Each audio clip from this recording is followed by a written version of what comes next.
Lorenzo Moretti n'était pas un homme que l'on regardait dans les yeux. Il était l'ombre de New York, le fantôme dans les rouages de la pègre de la ville. Mais sa plus grande faiblesse n'était pas un gang rival ou le FBI. C'était sa fille de 2 ans, Mia. Elle n'avait jamais émis le moindre son. Les médecins appelaient en cela un mutisme sélectif causé par un traumatisme, mais Lorenzo considérait cela comme son enfer personnel. Ce silence resta intact jusqu'à un mardi soir pluvieux au Gilded Lily, lorsque l'homme le plus dangereux de la ville se figea de terreur parce que, pour la première fois de sa vie, elle parla. Elle ne demanda pas à voir son père. Elle pointa un doigt tremblant vers une serveuse terrifiée et tremblante et hurla un mot qui menaçait de réduire en cendres tout l'Empire Moretti. Maman. La pluie martelait les vitraux du Gilded Lily, un restaurant italien ultra exclusif niché au cœur de l'Upper East Side de Manhattan. Ce n'était pas un endroit où les gens venaient simplement pour manger. C'était là que des accords étaient conclus, des mariages arrangés et parfois des carrières discrètement mises fin autour d'un verre de beau millésimé. Rose Vance ajusta son tablier à l'arrière, les mains légèrement tremblantes. Elle avait 25 ans et ses yeux fatigués laissaient deviner une vie de chagrin condensé en quelques années. Elle ne travaillait au Gilded Lily que depuis 3 semaines. C'était une chance inespérée, du moins le pensait-elle. Les pourboires étaient suffisants pour payer le chauffage de son studio dans le Queens, et c'était tout ce qui comptait. Rose, reprends-toi, siffla Marco, le chef de salle, un homme qui transpirait plus que les bouteilles de Pinot Grigio réfrigérées. La table 4 est là. Ne la regarde pas dans les yeux, je te le répète, à moins qu'elle ne t'adresse la parole. Ne renverse pas une goutte. Ne respire pas trop fort. Rose fronça les sourcils en essuyant une tache sur une fourchette en argent. Qui est-ce? Le maire? Le visage de Marco pâlit. Pire encore, Lorenzo Moretti. La cuisine devint silencieuse. Le chef arrêta de couper les oignons. Même le plongeur sembla s'arrêter. Tout le monde à New York connaissait ce nom. Lorenzo Moretti n'était pas seulement un mafieux. Il était à la tête de la famille criminelle Moretti, un conglomérat qui possédait, selon certaines sources, la moitié des docks du New Jersey et la plupart des entreprises de construction de la ville. C'était un veuf célèbre pour sa brutalité envers ses ennemis et son isolement absolu et étouffant. « Je vais prendre la table », murmura Rose, même si tout son être lui criait de s'enfuir par la porte arrière. Elle avait besoin d'argent. Elle se dirigea vers la salle. L'atmosphère avait changé. Le bourdonnement habituel des conversations s'était transformé en un murmure nerveux. À la table 4, la meilleure place de la salle, isolée avec vue sur la porte mais cachée de la rue, était assis un homme qui semblait sculpté dans le granit. Lorenzo Moretti avait 32 ans et portait un costume sur mesure qui coûtait plus cher que ce que Rose gagnait en un an. Il avait des cheveux foncés, des yeux perçants, qui scrutaient la salle comme un prédateur et une cicatrice qui traversait son sourcil gauche. Mais ce n'était pas l'homme qui avait attiré l'attention de Rose. C'était l'enfant. Assise dans une chaise haute à côté de lui se trouvait une petite fille âgée d'environ 2 ans. Elle avait des boucles couleur orphilée et de grands yeux bruns solennels qui semblaient trop vieux pour son visage. Elle serrait dans ses bras un lapin en velours usé. C'était Mia Moretti, la princesse silencieuse. Les rumeurs dans les tabloïds disaient qu'elle n'avait pas prononcé un mot depuis sa naissance. Un mystère qui déconcertait les meilleurs spécialistes de l'hôpital Mount Sinai. Rose s'approcha de la table, une carafe d'eau à la main. « Bonsoir, monsieur », dit-elle d'une voix calme malgré son cœur qui battait à toute rompre. « Plate ou gazeuse ?» Lorenzo ne leva pas les yeux de son menu. Gazeuse et du lait tiède pour la petite fille. Pas chaud, tiède, bien sûr. Alors que Rose se penchait pour verser l'eau dans le verre en cristal de Lorenzo, son poignet effleura le bord de la table. Un léger parfum s'échappa de sa peau, un mélange de savon à la vanille et de lotion à la lavande, le genre bon marché qu'elle achetait à la pharmacie. Lorenzo se raidit, il leva les yeux, et son regard se fixa sur le sien, avec une intensité qui lui fit fléchir les genoux. Pendant une seconde, elle vit quelque chose briller dans son regard. De la reconnaissance, de la douleur. Mais cela disparut aussi vite que cela était apparu, remplacé par une froide indifférence. « Faites vite », ordonna-t-il. Rose acquiesça et se tourna vers l'enfant. « Et pour toi, ma petite », murmura-t-elle, s'efforçant d'afficher un sourire chaleureux malgré l'attitude glaciale du père. La petite fille Mia leva lentement la tête. Lorsque les yeux de Mia croisèrent en ceux de Rose, le monde sembla s'arrêter. Rose ressentit un choc physique, comme une décharge électrique qui lui traversait la poitrine. C'était une sensation qu'elle n'avait pas ressentie depuis 2 ans, depuis ce jour tragique où elle s'était réveillée dans une clinique, en proie à une douleur intense, et où un médecin au visage sombre lui avait annoncé que son bébé n'avait pas survécu. Cette douleur fantôme dans son ventre ressurgit, soudaine et violente. Meyer laissa tomber son lapin en velours. Il heurta le sol avec un bruit sourd. Le restaurant était calme, mais le silence à la table 4 était assourdissant. La petite fille ouvrit la bouche. Sa lèvre inférieure tremblait. Des larmes commencèrent à perler dans ses grands yeux bruns. Lorenzo remarqua immédiatement le changement. Il se pencha vers elle, baissant la voix jusqu'à murmurer d'un ton paniqué. Mia Toro, mon trésor, qu'y a-t-il? Tu as mal? Monsieur ignora son père. Elle tendit ses petites mains potelées vers la serveuse. Ses doigts agrippèrent les cordons du tablier de Rose. Rose resta figée, la carafe d'eau tremblant dans sa main.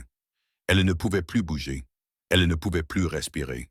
Elle ressentit une envie irrésistible et illogique de tout laisser tomber pour prendre cet enfant dans ses bras.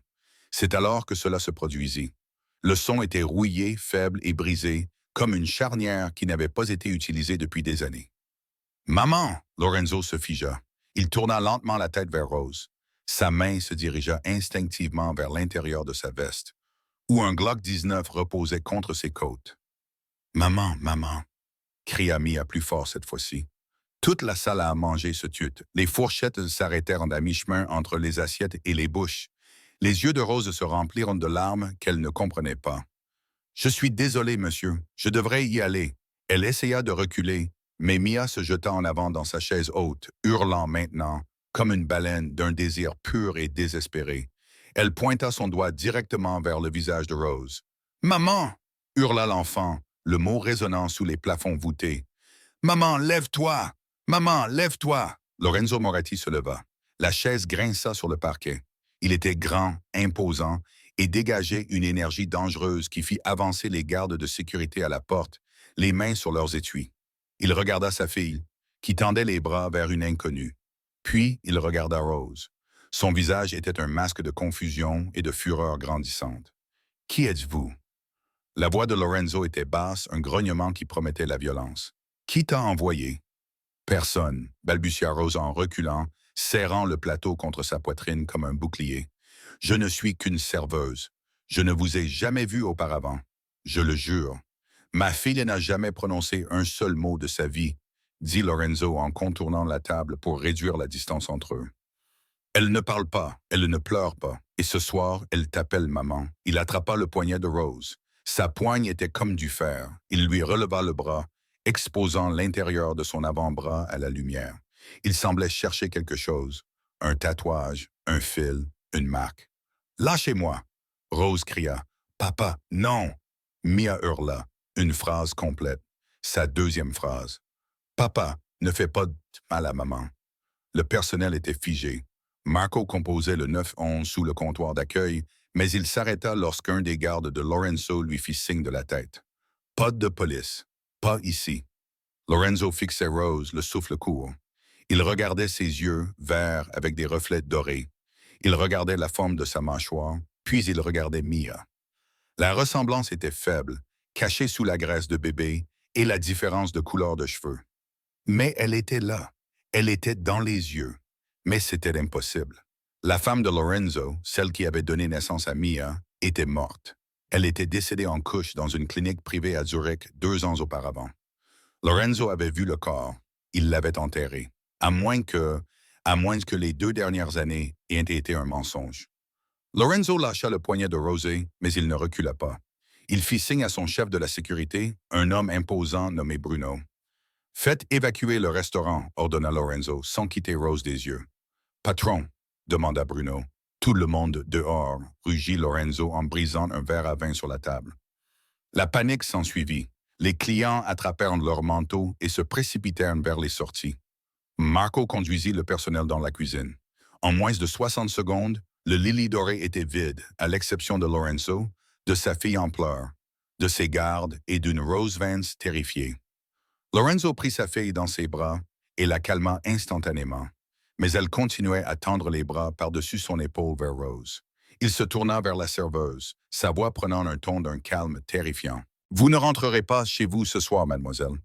Il jeta un coup d'œil à son badge. Rose, vous ne pouvez pas faire ça, murmura Rose en reculant jusqu'à ce qu'elle heurte le bar. C'est un enlèvement.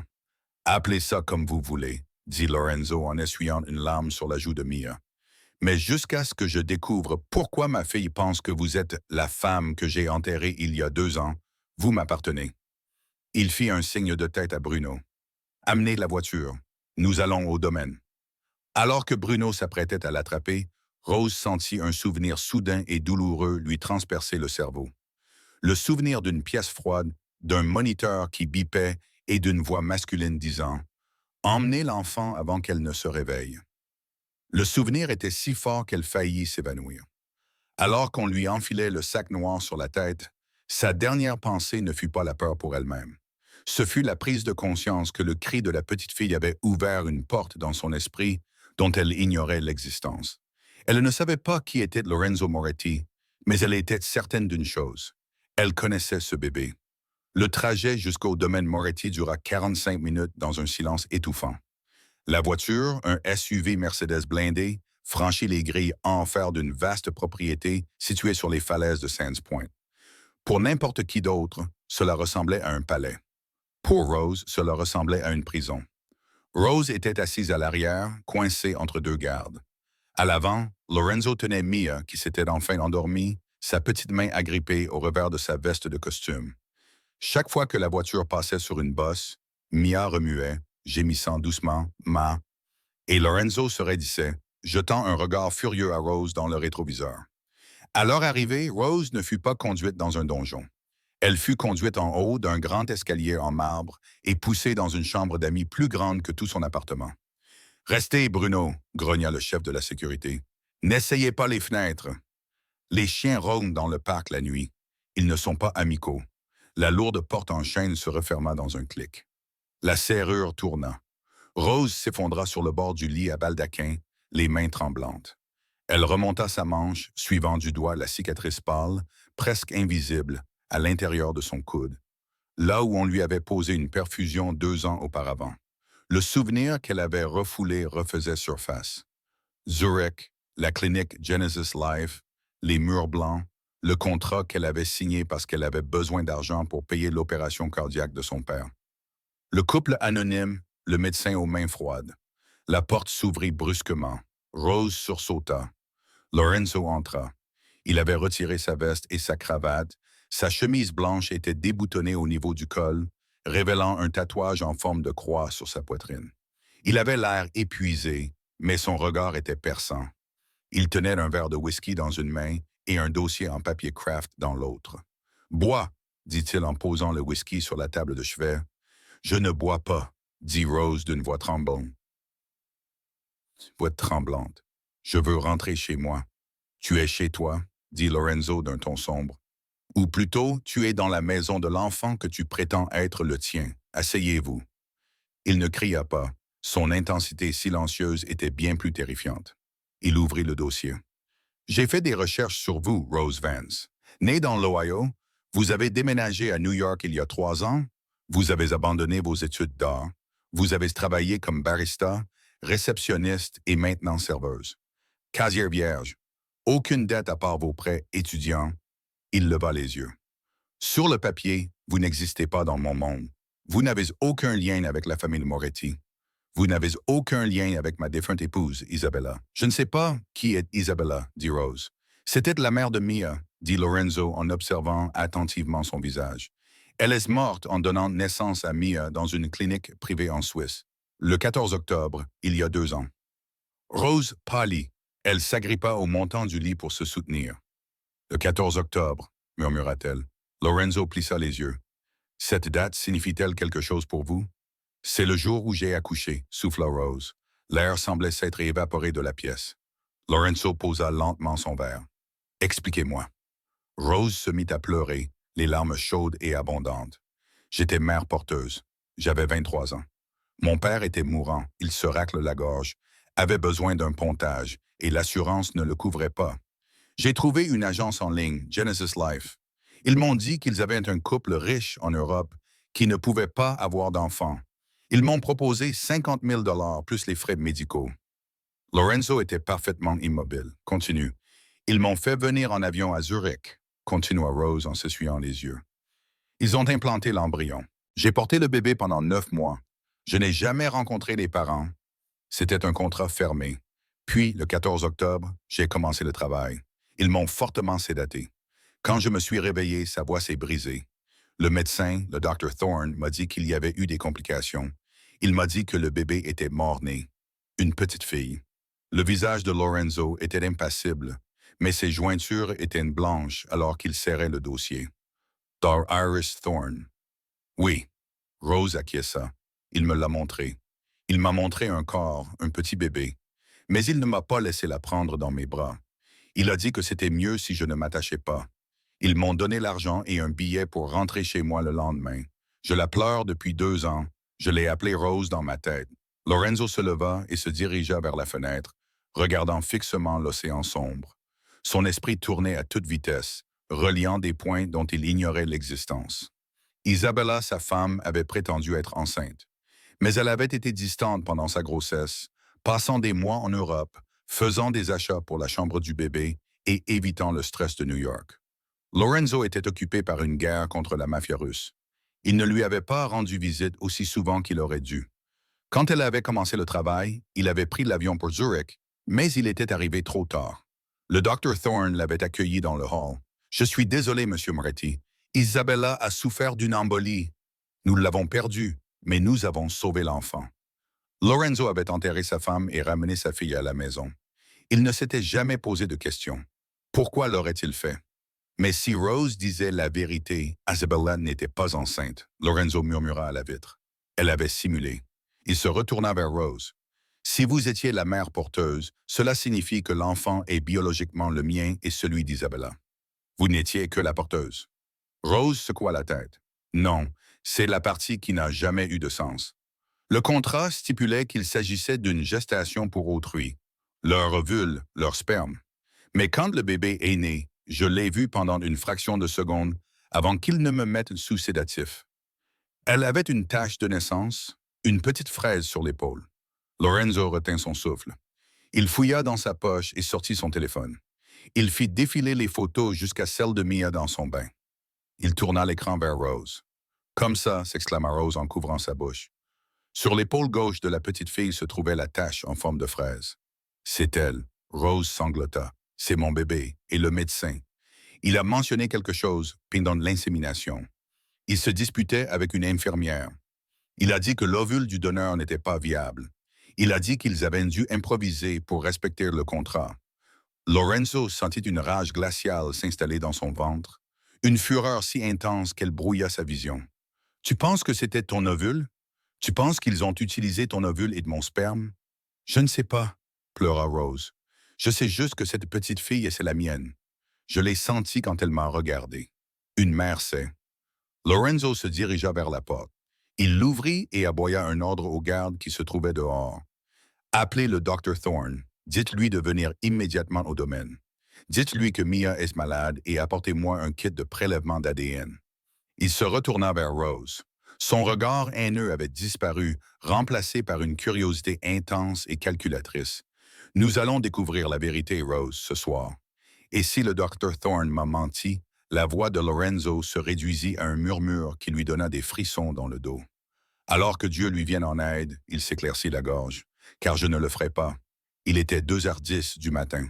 Le domaine Moretti était silencieux, à l'exception du bruit rythmique des vagues qui se brisaient contre les falaises en contrebas.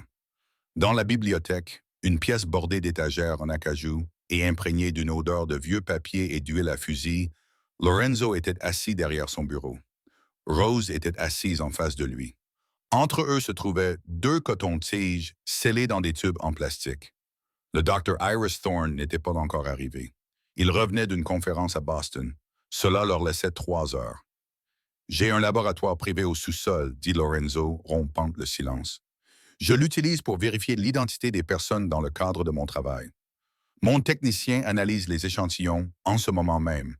Nous aurons les résultats dans 1 heure. » Rose fixait ses mains. « Que se passera-t-il si elle laisse ma fille? » Lorenzo se servit un autre verre. Alors nous aurons un problème très compliqué, car légalement, elle est Mia Moretti, l'unique héritière de ma fortune. Si elle laisse votre fille, cela signifie que ma femme m'a menti. Cela signifie qu'un médecin a volé un enfant et que vous êtes la mère de la fille du chef de la mafia new-yorkaise. Il se pencha en avant. Avez-vous la moindre idée du danger que cela représente pour vous? Je me fiche du danger, dit Rose en levant le menton avec un élan soudain de défi. Je me soucie de ma fille. Vous avez dit qu'elle n'avait pas parlé depuis 2 ans. C'est un traumatisme, Monsieur Moretti. C'est une enfant qui sait au fond d'elle-même qu'elle n'est pas à sa place. Lorenzo tressaillit. Elle avait raison. Il avait engagé les meilleurs nounous, les meilleurs thérapeutes. Rien n'avait fonctionné. Mia était un fantôme dans sa propre maison jusqu'à ce soir, jusqu'à ce qu'elle la voie. Soudain, la porte de la bibliothèque s'ouvrit en grinçant. Une petite silhouette se tenait là, vêtue d'une chemise de nuit en soie, serrant le lapin en velours dans ses bras. C'était Mia. Elle s'était échappée de sa chambre. La nounou avait dû s'endormir. Lorenzo se leva. Mia, retourne te coucher, mais Mia ne le regardait pas. Ses yeux étaient rivés sur Rose. Cette fois, elle ne s'enfuit pas. Elle marcha lentement, ses pieds nus foulant le tapis persane. Elle passa devant son père et s'arrêta devant la chaise de Rose. Rose retint son souffle. Elle baissa lentement la main, paume vers le haut. Mia hésita, puis elle posa sa petite main dans celle de Rose. Le contact fut électrique. Mia poussa un long soupir tremblant, comme si elle avait retenu son souffle toute sa vie. Elle grimpa sur les genoux de Rose, se recroquevilla en boule et ferma les yeux. « Maman, » murmura-t-elle, douce et satisfaite. Lorenza observait, stupéfaite. Elle n'avait jamais vu Maya initier un contact physique comme celui-là. D'habitude, elle sursautait quand les gens la touchaient, mais avec Rose, elle fondait. L'interphone sur le bureau de Lorenzo bourdonna. C'était le technicien de laboratoire. « Patron. » Lorenzo ne quittait pas des yeux la femme qui tenait son enfant. « Allez-y, S. J'ai fait 3 tests pour être sûr. » La voix du technicien crépitait. Elle semblait nerveuse. « C'est une correspondance, patron. Probabilité de 999,999%. La femme est la mère biologique. » Lorenzo ferma les yeux. La vérité le frappa comme un coup physique. Sa femme, Isabella, était désespérée. Elle savait que Lorenzo voulait un héritier. Elle savait que leur mariage et l'alliance entre les familles Moretti et Scolaia dépendaient d'un enfant. Lorsqu'elle avait découvert qu'elle était stérile, elle ne lui avait rien dit.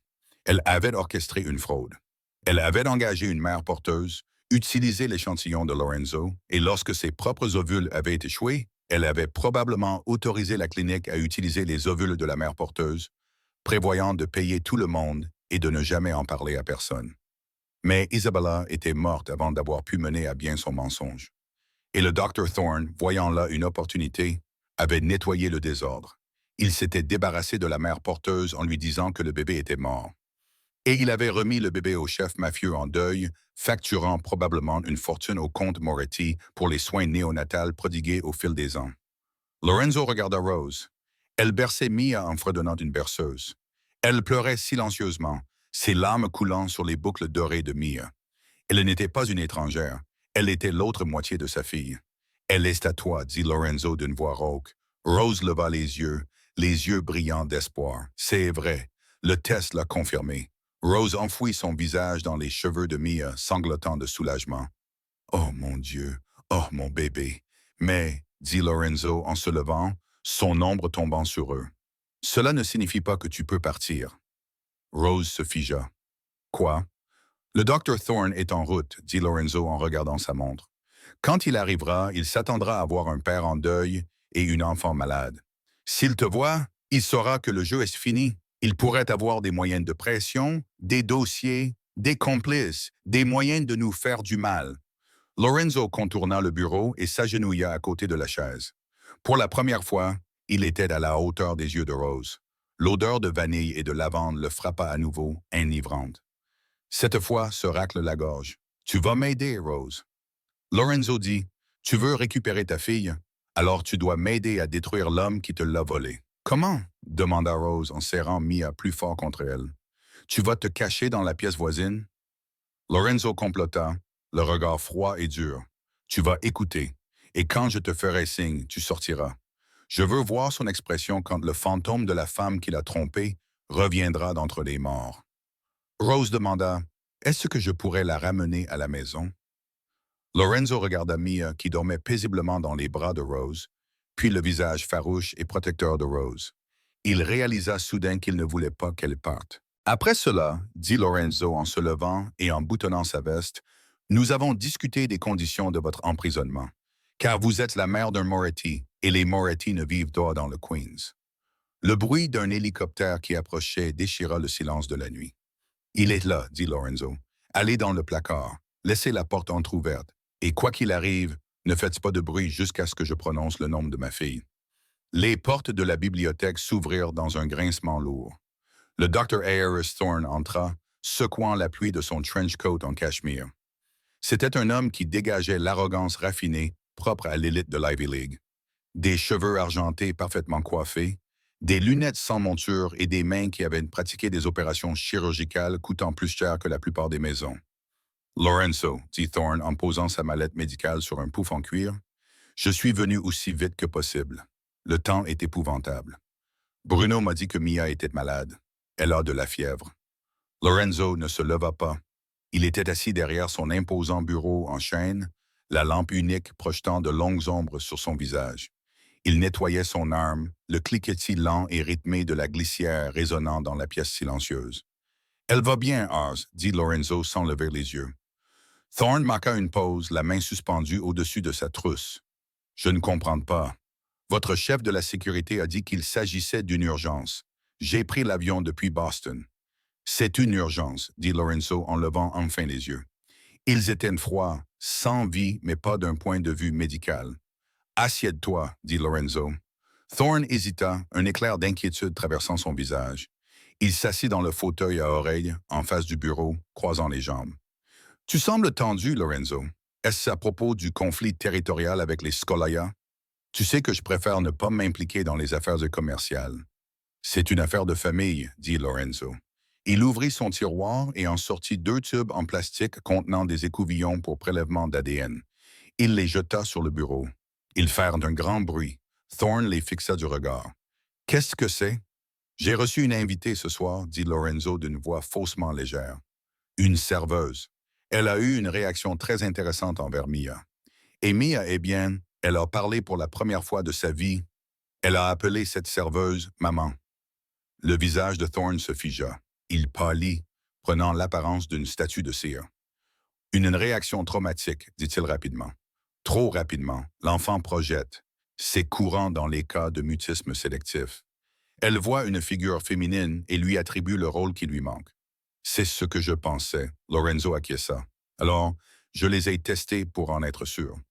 Lorenzo se pencha en avant, le pistolet posé près de sa main.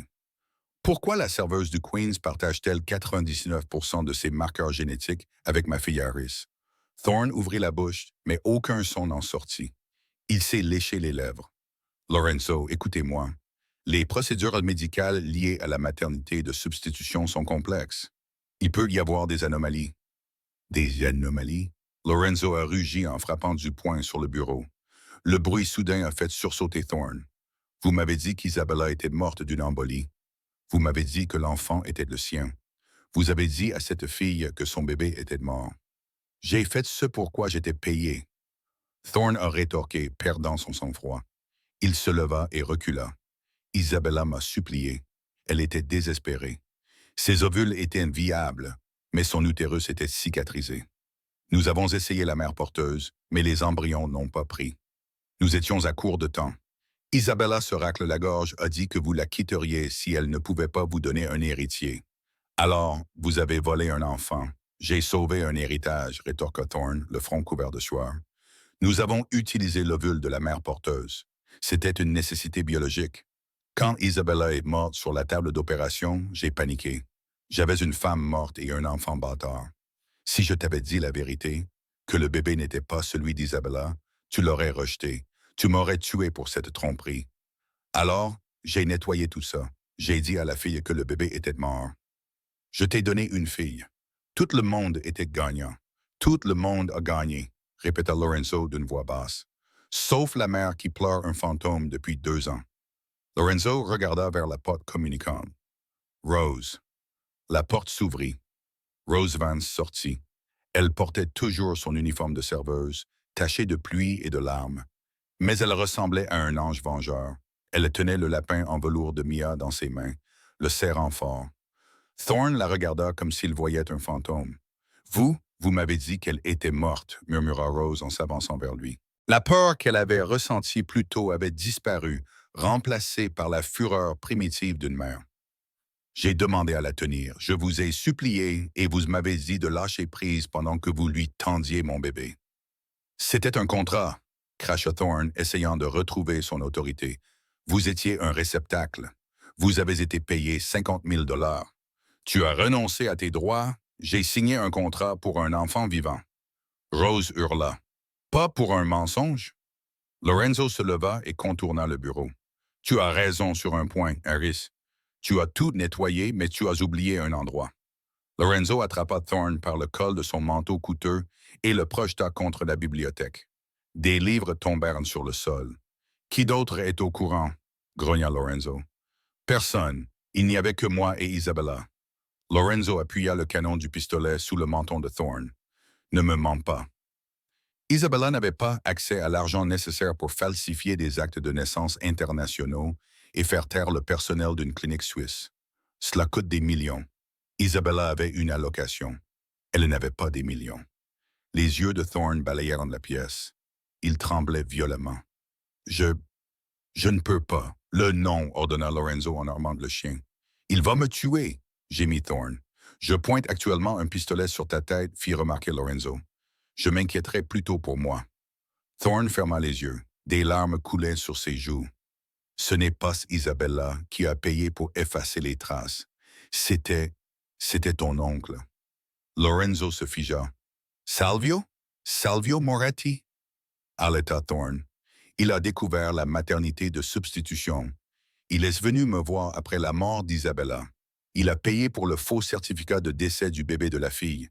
Il m'a dit de te donner l'enfant. » Lorenzo relâcha Thorne, reculant comme s'il s'était brûlé.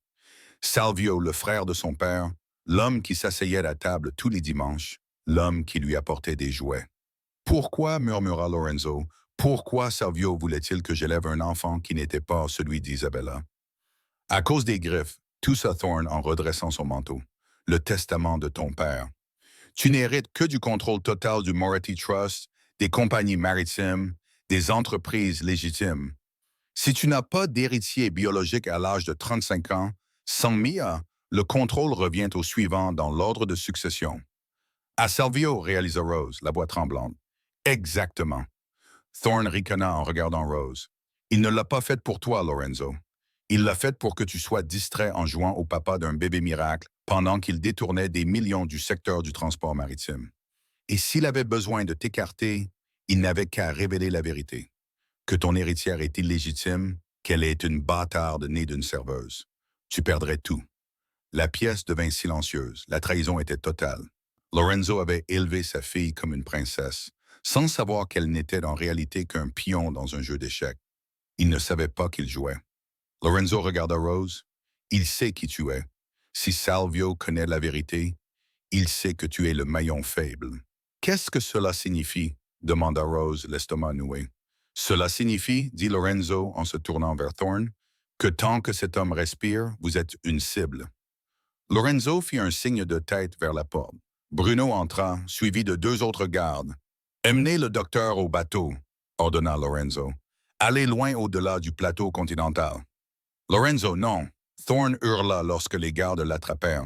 « Je peux vous aider, j'ai les dossiers. » Lorenzo.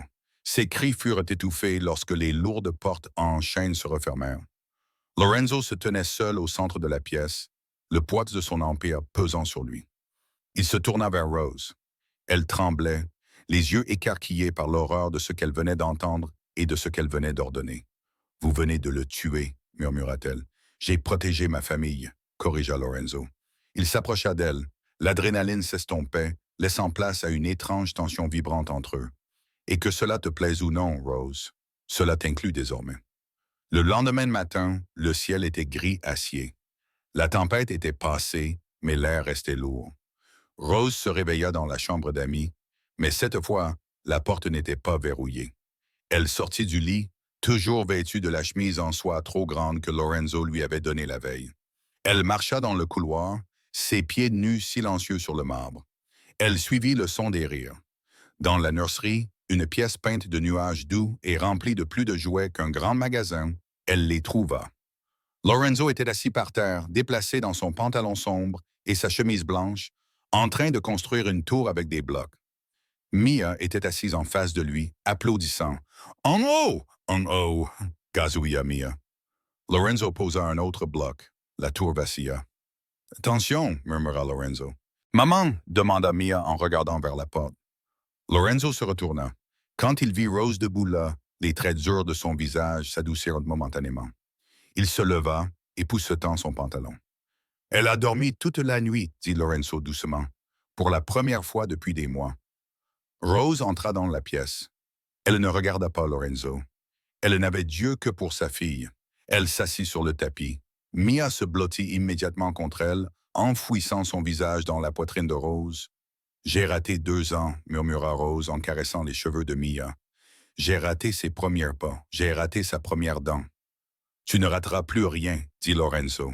Il s'approcha de la fenêtre et regarda dehors, où des gardes armés patrouillaient désormais le périmètre avec des chiens. « Alors, que va-t-il se passer maintenant ?» demanda Rose en levant les yeux vers lui. « Est-ce que je vais être payé? Est-ce que je suis la nounou? »« Tu ne peux pas être la nounou, » dit Lorenzo d'un ton grave. « Salvio sait que tu existes. Il sait probablement déjà que Thorne a disparu. S'il fait le lien entre moi et la mère porteuse, il viendra te chercher. Si tu quittes cette maison, tu seras morte dans l'heure qui suit. Donc, je suis prisonnière, dit Rose en élevant la voix. Je n'ai pas demandé ça. Je n'ai pas demandé à faire partie de tes guerres de mafia. Je voulais juste payer l'opération de mon père. Et moi, je n'ai pas demandé un frère qui me vole et un oncle qui complote contre moi, rétorqua Lorenzo d'une voix aiguë. Mais nous en sommes là. Il se dirigea vers un petit coffre-fort encastré dans le mur, tapa un code et en sortit un écrin de velours noir. Il se tourna vers Rose. Il n'y a qu'un seul moyen de te protéger. Un seul moyen de s'assurer que Salvio ne puisse pas te toucher sans déclarer la guerre ouverte à toute la commission. Il lui lança l'écrin. Rose l'attrapa. Elle l'ouvrit. À l'intérieur se trouvait une bague, un énorme diamant, taille d'émeraude entouré de saphir. Elle était ancienne, lourde et indéniablement coûteuse. « Qu'est-ce que c'est ?» demanda Rose. « La bague de ma grand-mère, » répondit Lorenzo. « Toi et moi allons nous marier. » Rose éclata d'un rire hystérique et strident. « Tu plaisantes, je t'ai rencontré hier, tu m'as kidnappé, je te sauve la vie. » Lorenzo s'approcha d'elle, imposant de toute sa présence. « Réfléchis, Rose. Si tu n'es qu'une mère porteuse, tu es un handicap, un détail à régler. Mais si tu es ma femme, si tu es Madame Lorenzo Moretti, alors tu es intouchable. Attaquer la femme d'un Don est une violation des anciens codes. Même Salvia n'oserait pas t'attaquer directement. Et nous, alors? » Rose fit un geste entre eux deux. « Nous ne nous connaissons pas. Tu me fais peur. La peur est une bonne chose. La peur te maintient en vie. » Lorenzo dit, « Nous n'avons pas besoin de nous aimer. Nous devons simplement convaincre le monde que c'est le cas. Nous devons vendre l'histoire selon laquelle nous nous sommes rencontrés, sommes tombés amoureux, et que j'adopte la nounou de Mia, ou toute autre histoire de couverture que nous inventerons. Nous trouverons le mensonge. Et si je dis non, je te donnerai un chèque de 5 millions de dollars. Je te mettrai dans un avion à destination d'un pays sans extradition et tu ne reverras plus jamais Mayor. » La menace planait dans l'air. Elle n'était pas malveillante. C'était une constatation. Lorenzo ne pouvait pas la laisser emmener Mia, et Rose savait, le cœur serré, qu'elle ne pourrait plus jamais quitter son enfant. Elle baissa les yeux vers Mayor, qui mâchait un bloc de bois, inconsciente du fait que sa mère était en train de marchander son âme. « J'ai des conditions, » dit Rose, la voix tremblante mais ferme. Se racle la gorge. Lorenzo haussa un sourcil. « Oh, je ne suis pas qu'un accessoire. Je l'élève à ma façon. Plus de gardes du corps dans la nurserie, plus d'armes à feu autour du bébé. Et je veux avoir accès au monde extérieur. Je ne serai pas un oiseau en cage. »« Négociable, » dit Lorenzo. « Autre chose? » Oui. Rose se leva, Mia sur la hanche. Elle s'approcha de Lorenzo et le regarda dans les yeux. Tu dors dans ta chambre, je dors dans la mienne. C'est un accord commercial. Rien de plus. Lorenzo regarda sa bouche puis ses yeux. Une vague de chaleur le traversa, quelque chose qu'il n'avait pas ressenti depuis des années. Il admirait son courage. La plupart des gens se recroquevillaient devant lui. Elle était en train de négocier. D'accord, mentit Lorenzo. En la regardant, il savait que garder ses distances serait la bataille la plus difficile de sa vie. Mette la bague, ordonna-t-il. Rose hésita, puis elle glissa le métal lourd et froid à son doigt. Elle me va parfaitement. Bien, dit Lorenzo. Repose-toi. Nous avons un rendez-vous pour le déjeuner. Avec qui? Avec oncle Salvio. Lorenzo sourit, un sourire de requin qui n'atteignait pas ses yeux. Il était temps qu'il rencontre le couple heureux. 1 heure plus tard, Rose était métamorphosée. Une équipe de stylistes convoquée par Lorenzo avait envahi la chambre d'amis. L'uniforme de serveuse avait disparu, remplacé par une robe crème sur mesure qui criait la vieille fortune. Ses cheveux étaient coiffés en douces ondulations. La bague brillait de 1000 feux à sa main. Elle descendit les escaliers et trouva Lorenzo qui l'attendait. Il portait un costume anthracite à la coupe impeccable. Il lui offrit son bras. « C'est l'heure, Ben Moretti, murmura-t-il. Ils sortirent par la porte principale et se dirigèrent vers le cortège qui les attendait. Mais alors qu'ils s'engageaient dans l'allée, une camionnette de livraison freina brusquement devant le portail.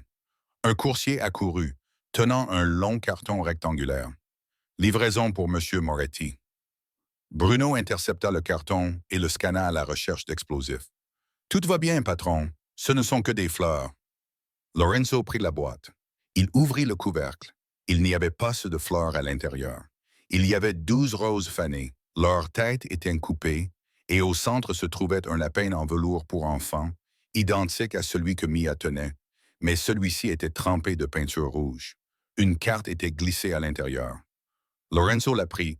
Rose la lut par-dessus son épaule. Elle ressemble à sa mère. Espérons qu'elle aura plus de chance. Rose eut le souffle coupé et agrippa le bras de Lorenzo. Comment ont-ils obtenu cela? Mia a le sien à l'étage. Ils ont acheté un double, dit Lorenzo d'une voix glaciale. C'est un message. Salvio sait que vous êtes ici et il sait exactement qui vous êtes. Lorenzo referma la boîte d'un coup sec. Il se tourna vers Rose, les yeux brûlants. Changement de programme, dit-il. Nous n'allons pas déjeuner. Où allons-nous? Demanda Rose, terrifiée. Nous partons en guerre, répondit Lorenzo. Monte dans la voiture.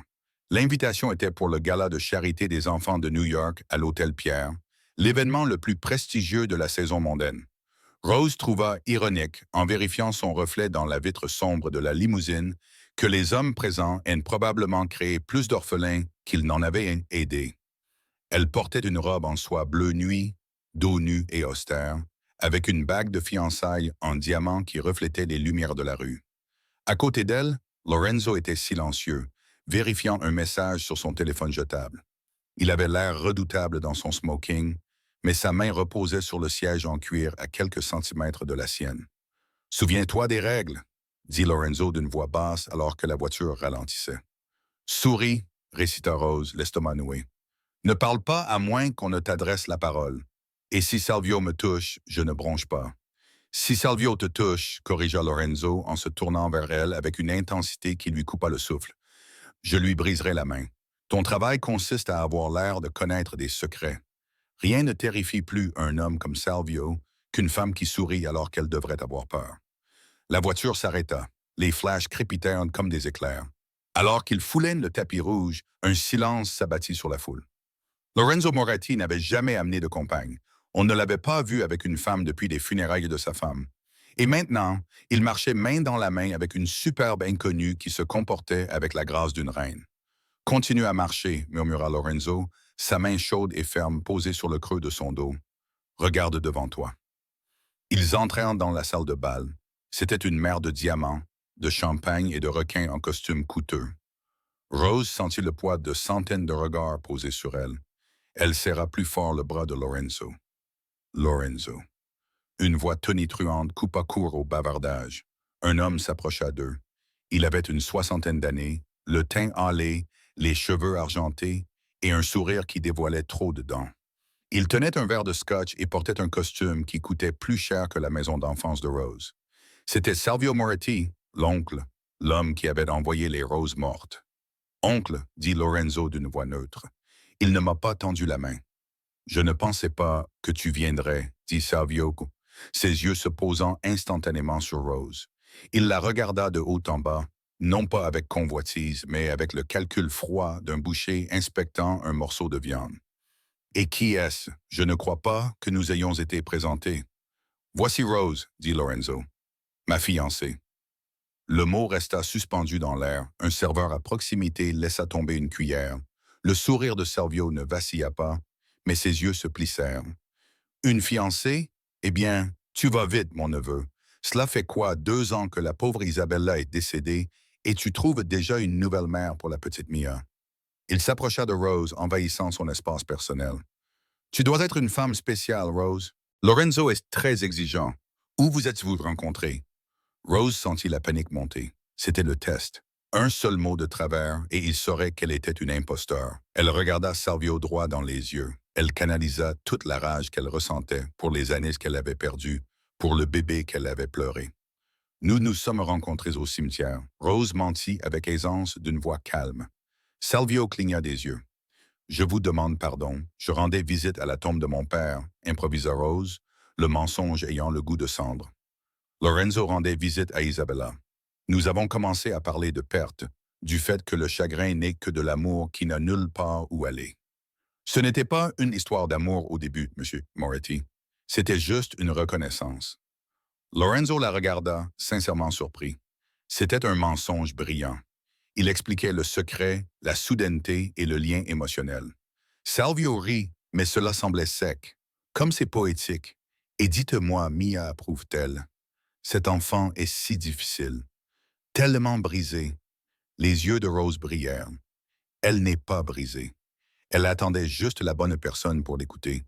Elle fit un pas en avant, forçant Salvio à reculer. Et elle me parle très bien. En fait, elle a beaucoup à dire sur les personnes qui viennent à la maison.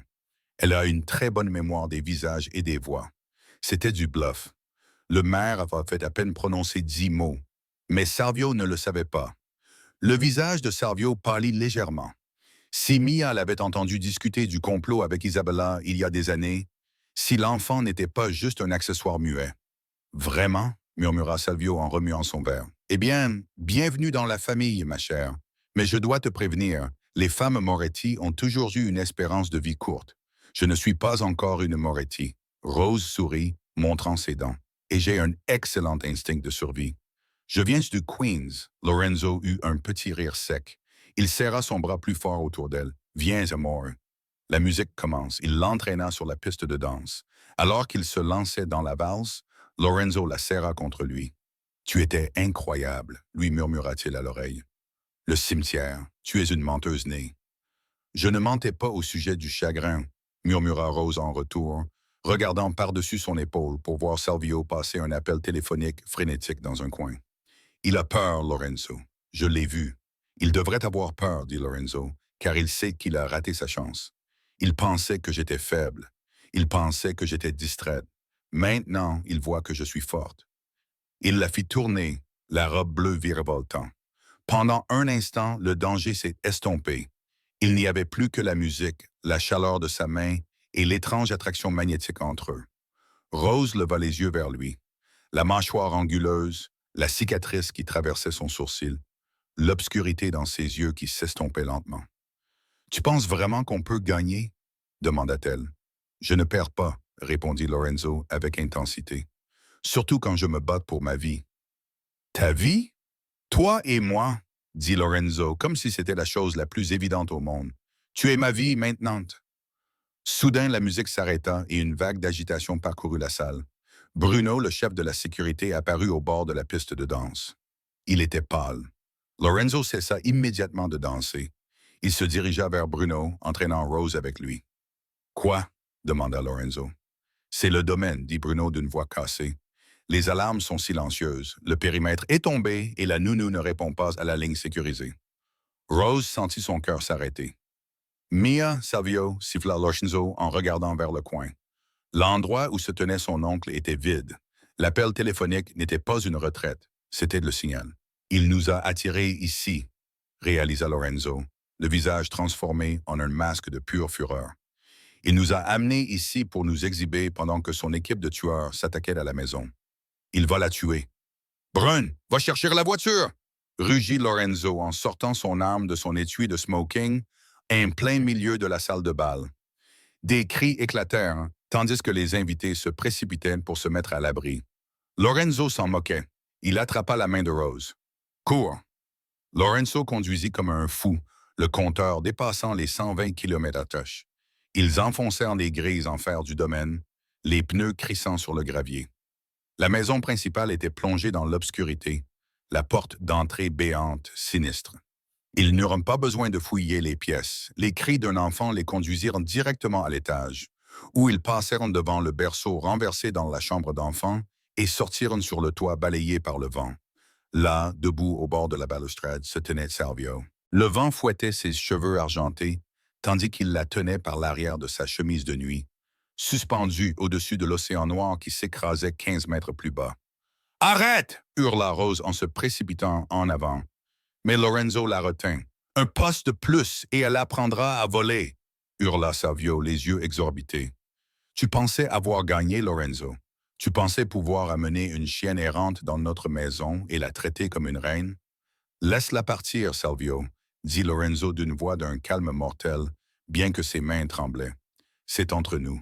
Tu as raison, ricana Salvio. Alors, choisis, l'Empire ou la fille. Tu sautes, Lorenzo. Tu meurs ce soir et je la ramène en haut, où tu restes et elle tombe. Lorenzo n'hésita pas. Il laissa tomber son arme sur les tuiles d'ardoise. Il s'avança vers le rebord. « Lorenzo, non! » cria Rose. « Laisse-la partir, ordonna Lorenzo en montant sur le parapet. « Une fin noble! » Salvio sourit. « C'est fait. » Et il ouvrit la main. Il ne la releva pas. Il la laissa tomber. Mais Rose réagit plus vite que l'éclair. Elle ne cria pas. Elle se jeta sur les tuiles humides, glissant comme un joueur de baseball. Elle coinça son corps sous la balustrade, tendant le bras dans le vide. Sa main agrippa la cheville de Mia juste au moment où l'enfant disparaissait par-dessus le rebord. Rose heurta violemment les barres de fer, haletant alors que son épaule était sur le point de se déboîter. Elle était suspendue à mi-chemin du toit, tenant tout le poids de Mia d'une main tremblante, tandis que l'océan rugissait en contrebas. « Je te tiens !» cria Rose, les larmes lui aveuglant les yeux.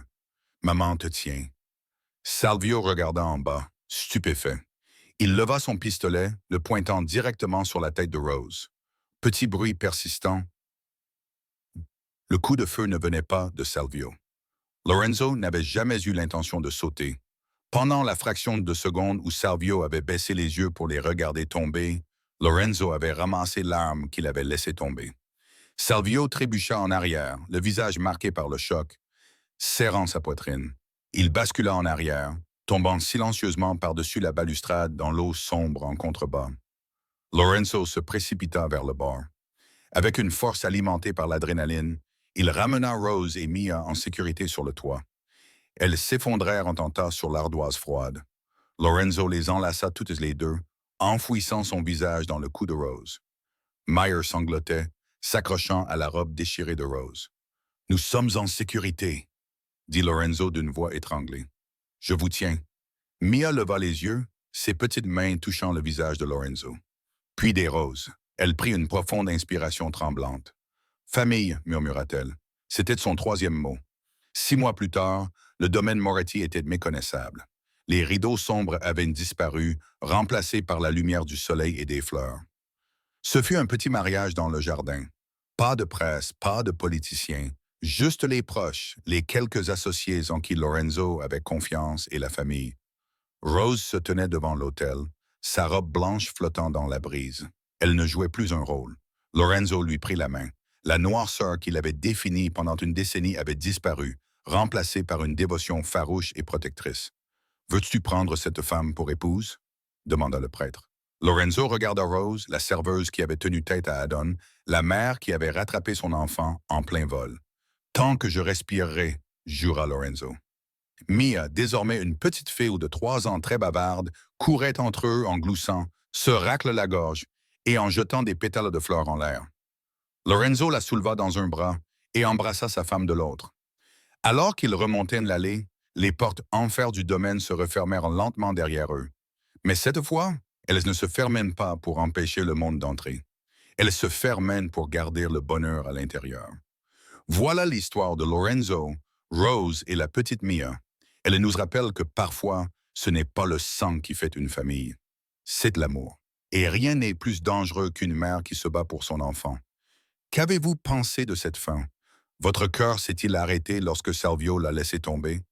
Faites-le moi savoir dans les commentaires. Si vous avez apprécié ces montagnes russes émotionnelles, n'hésitez pas à cliquer sur j'aime et à vous abonner pour ne pas manquer la prochaine histoire. Merci d'avoir regardé.